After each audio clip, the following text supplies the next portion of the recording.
ជំរាបសួរនាងខ្ញុំហ៊ីជាអ្នកចាសនជាអ្នកម្ដាយរូបថ្ងៃនេះខ្ញុំចង់ចែករំលែកទស្សនៈផ្ទាល់ខ្លួនទៅលើភាពដូចគ្នានៃជំងឺមហារីកនិងជំងឺផ្លូវចិត្តដោយផ្អែកទៅលើបទពិសោធន៍ជាអ្នកព្យាបាលផ្លូវចិត្តតាមបែបចិត្តសាស្ត្រជាង20ឆ្នាំនិងបច្ចុប្បន្នជាអ្នកជំងឺមហារីកទៅដល់ដំណាក់កាលទី3នេះខ្ញុំឃើញភាពស្រដៀងគ្នា4ទី1ការរកឃើញយឺតទី2លឿន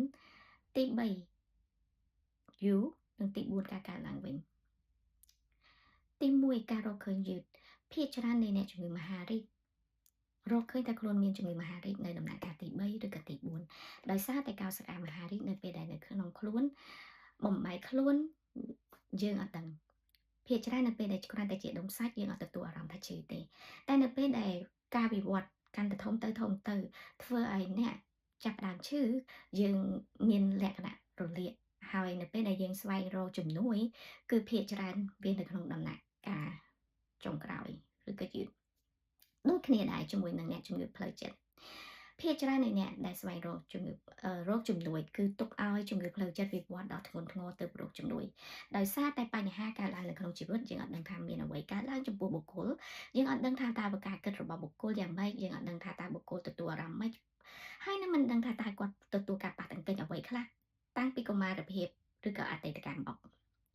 គួបផ្សំជាមួយនឹងបរិបទសង្គមដែលមិនផ្ដល់ការគ្រប់គ្រងការបង្ហាញនៅអារម្មណ៍ឬក៏ការបង្ហាញនៅភាពទន់ជ្រាយខណៈពេលនោះដែរការដែលមានការយល់ខុសទៅលើការស្វែងរកជំនួយផ្លូវចិត្តដែលភាគច្រើនបុគ្គលមិនចង់ស្វែងរកជំនួយផ្លូវចិត្តដោយសារតែគិតថាឈួតវាជាកត្តាធ្វើឲ្យបុគ្គលទុកឲ្យជំងឺវិវត្តចូលដល់ដំណាក់កាលធ្ងន់ធ្ងរទី2លឿនការរីករាលដាលនៃកោសិកាមហារីកពិតជាលឿនមែនទែនទើបគេដាក់ឈ្មោះថាមហារីកតែនៅពេលដែលកោសិកាមហារីកបានចេញទៅដល់សរសៃឈាមដំណើរការនៃការវិវត្តឬបំបែកខ្លួនគឺពិតជាលឿនមែនទែនមិនដឹងថា1នាទីគាត់បំបែកខ្លួនប្រមាណនោះទេដូច្នេះសម្រាប់អ្នកជំងឺមហារីកការស្វែងរកជំនួយកាន់តែលឿនកាន់តែឆាប់គឺជាចំណុចសំខាន់ដើម្បីគ្រប់គ្រងកុំឲ្យមហារីករីករាលដាលតទៅទៀតសម្រាប់នាងខ្ញុំកោសិកាមហារីកប្រៀបដូចជាការគិតដោយសារតែការគិតរបស់យើងកើតឡើងពេលខ្លះយើងអត់ដឹងខ្លួនទេពី1នាទីទៅ1នាទីយើងមិនដឹងថាយើងមានការគិតអ្វីខ្លះនោះទេបើសិនជាយើងមានការគិតវិជ្ជមានវាជាប្រយោជន៍តែបើសិនជាការគិតរបស់យើងកើតចេញពីការភ័យខ្លាចមិនដឹងថាមានគំនិតអវិជ្ជមានអ្វីខ្លះកើតឡើងពី1ទៅ100ទៅ1000យើងពេលខ្លះសម្រាប់អ្នកដែលគាត់ជាអ្នកជំងឺផ្លូវចិត្តគឺគាត់ពិតជាពិបាកក្នុងការគ្រប់គ្រងការគិតរបស់គាត់ហើយនៅពេលដែលអ្នកមានការគិតវាតែងតែផ្សារភ្ជាប់ជាមួយនឹងអារម្មណ៍ហើយដាច់ដូចនេះហើយទៅធ្វើឲ្យអ្នកជំងឺផ្លូវចិត្តពិបាកបែងចែករវាងអារម្មណ៍និងការគិតហើយវាត្រូវការពេលវេលាទី3យូរ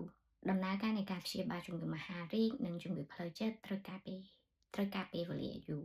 ជាពិសេសនៅដល់ពេលដែលជាដំណាក់កាលធ្ងន់ធ្ងរសម្រាប់នាងខ្ញុំមានជំងឺមហារីកសូដន់ប្រភេទសាច់កាយខ្លាំង triple negative ដំណាក់កាលទី3មានន័យថាកោសិកាមិនមែនគ្រាន់តែជាដុំសាច់នៅសូដន់ក៏ប៉ុន្តែវាបានរីកទៅដល់ប្រព័ន្ធកូនកណ្ដៅនៅក្រោមឃ្លាហើយនឹងមកដល់កញ្ចឹងកក្នុងការព្យាបាលគឺត្រូវការពេលគិតទៅជិត1ឆ្នាំ5-6 ខែមុនវះកាត់ធ្វើការវះកាត់និងក្រោយវះកាត់ទៀតនៅពេលដែលចប់ក្នុងការ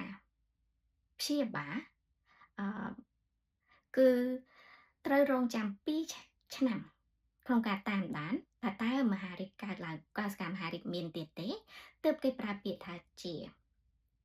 សម្រាប់អ្នកជំងឺមហារីកខ្លះព្យាបាលបានយកដុំសាច់ចេញឬក៏ទទួលការព្យាបាលពេញលេញក៏ប៉ុន្តែត្រូវការប្រើប្រាស់ថ្នាំ5ឆ្នាំមុននឹងនិយាយថាជាអញ្ចឹងវាស៊ីពេលយូរមែនតើហើយសម្រាប់អ្នកជំងឺផ្លូវចិត្តវិញនៅពេលដែលអ្នកជំងឺមានជំងឺផ្លូវចិត្តធ្ងន់ធ្ងរតម្រូវត្រូវប្រើប្រាស់ថ្នាំ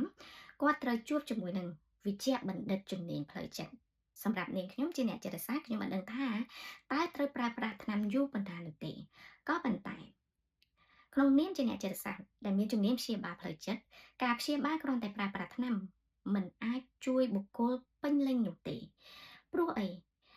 កត្តាដែលធ្វើ ធ្វើឲ្យបុគ្គលមានជំងឺផ្លូវចិត្តគឺមានកត្តា3គួបផ្សំគ្នាកត្តាជីវសាស្ត្រដែលថ្នាំអាចជួយបានកត្តាផ្លូវចិត្តហើយនិងកត្តាសង្គមសម្រាប់អ្នកចិត្តសាស្ត្រឬក៏អ្នកដែលមានជំនាញប្រឹក្សាផ្លូវចិត្តគឺគេនឹងអាចជួយឲ្យបុគ្គលរកឃើញពីកត្តាផ្លូវចិត្តអ្វីខ្លះកត្តាសង្គមអ្វីខ្លះដែលធ្វើឲ្យបុគ្គលវិវត្តមានជំងឺផ្លូវចិត្តការដែលយើងអាចនឹងដឹងអំពីខ្លួនយើងការដែលយើងអាចដឹងថាតើមានអ្វីខ្លះដែលអាចធ្វើឲ្យយើងវិវត្តមានជំងឺឬក៏មានកត្តាពីអតីតកាលណាខ្លះដែលធ្វើឲ្យអ្នកមានជំងឺវានឹងជួយឲ្យអ្នកគ្រប់គ្រងស្ថានភាពគ្រប់គ្រងការគិតឬក៏ជួយសម្រួលទៅលើការគិតឬក៏អារម្មណ៍មួយចំនួនដែលដកនៅក្នុងចិត្តអញ្ចឹងសម្រាប់ការព្យាបាលផ្លូវចិត្តតាមបែបចិត្តសាស្ត្រគឺត្រូវការពេលវេលាអ្នកមិនអាចគ្រាន់តែទៅជួបម្ដងពីរដងរួចហើយគិតថាជាទេគឺអ្នកត្រូវការជួបយូរ5 6ដង10ដង20ដងអ្នកខ្លះទទួលការព្យាបាលដល់1ឆ្នាំទី4ការកើតឡើងវិញសម្រាប់អ្នកជំងឺមហារីកឬក៏ជាអ្នកជំងឺផ្លូវចិត្តអឺមិនមែនមានពាក្យថាជាheal ឬក៏ successfully treated មិនមែនមានន័យថាជាសះស្បើយដោយព្យាបាលជាគឺជំងឺឡើងកើតឡើងវិញនោះទេអឺដោយភាសាអង់គ្លេសជាសះស្បើយខ្ញុំសំដៅលើពាក្យ cure វាមិនមានន័យថាជាសះស្បើយតែវាជាមានន័យថាយើងអាចរស់នៅធម្មតាហើយសម្រាប់អ្នកជំងឺមហារីកនៅពេលដែលព្យាបាលចប់តាមដានចប់គ្រូពេទ្យថាជាគឺកោសិកាមហារីកអាចអត់មាននៅក្នុងខ្លួនក៏ប៉ុន្តែគ្រូពេទ្យមិនអាចធានាបានថា5ឆ្នាំ10ឆ្នាំទៀតវាអត់កើតឡើងទេវានឹងអាចកើតឡើងអញ្ចឹងអ្នកជំងឺមហារីកតម្រូវត្រូវតែតាមដានឲ្យបានទៀងទាត់ទៅតាមការណាត់របស់ពេទ្យដូចគ្នាទៅលើជំងឺផ្លូវចិត្តដោយសារជំងឺផ្លូវចិត្តវាកើតចេញពីកត្តាចិត្តសង្គមក្រៅពីកត្តាជីវសាស្ត្រដូច្នេះនៅក្នុងជីវិតរស់នៅតែងតែមានបញ្ហាជីវិតគ្រប់ពេលមានរឿងល្អមានរឿងមិនល្អដូច្នេះហើយទើបបានជាការទទួលការព្យាបាលផ្លូវចិត្តតាមបែបចិត្តសាស្ត្រឬក៏ការដែលជួបជាមួយនឹងអ្នកជំនាញប្រឹក្សាផ្លូវចិត្តវាមានសារៈសំខាន់ក្រៅពីការប្រើប្រាស់ថ្នាំដោយសារតែវានឹងជួយឲ្យបុគ្គលរៀនអំពីរបៀបក្នុងការគ្រប់គ្រងការគិតឬក៏រៀនរបៀបក្នុងការគ្រប់គ្រងការតានតឹងរៀនអំពីរបៀបក្នុងការសម្រួលអារម្មណ៍យើងនឹងរៀនពីវិធីសាស្ត្រជាច្រើនហើយក៏ទទួលការអាស្រ័យនៅរបួសចិត្តពីអតីតកាលផងដែរដែលចំណុចទាំងអស់នេះវាអាចជាចំណុចខ្លាំងឬក៏ជាធនធាននៅពេលដែលបុគ្គលទៅថ្ងៃមុខជួបនឹងបញ្ហាលំបាកគាត់អាចប្រើអ្វីដែលគាត់រៀនបានពីការជួបជាមួយនឹងអ្នកចិត្តសាស្ត្រឬក៏អ្នកប្រឹក្សាផ្លូវចិត្តនឹងដើម្បីយកវាមកដោះស្រាយ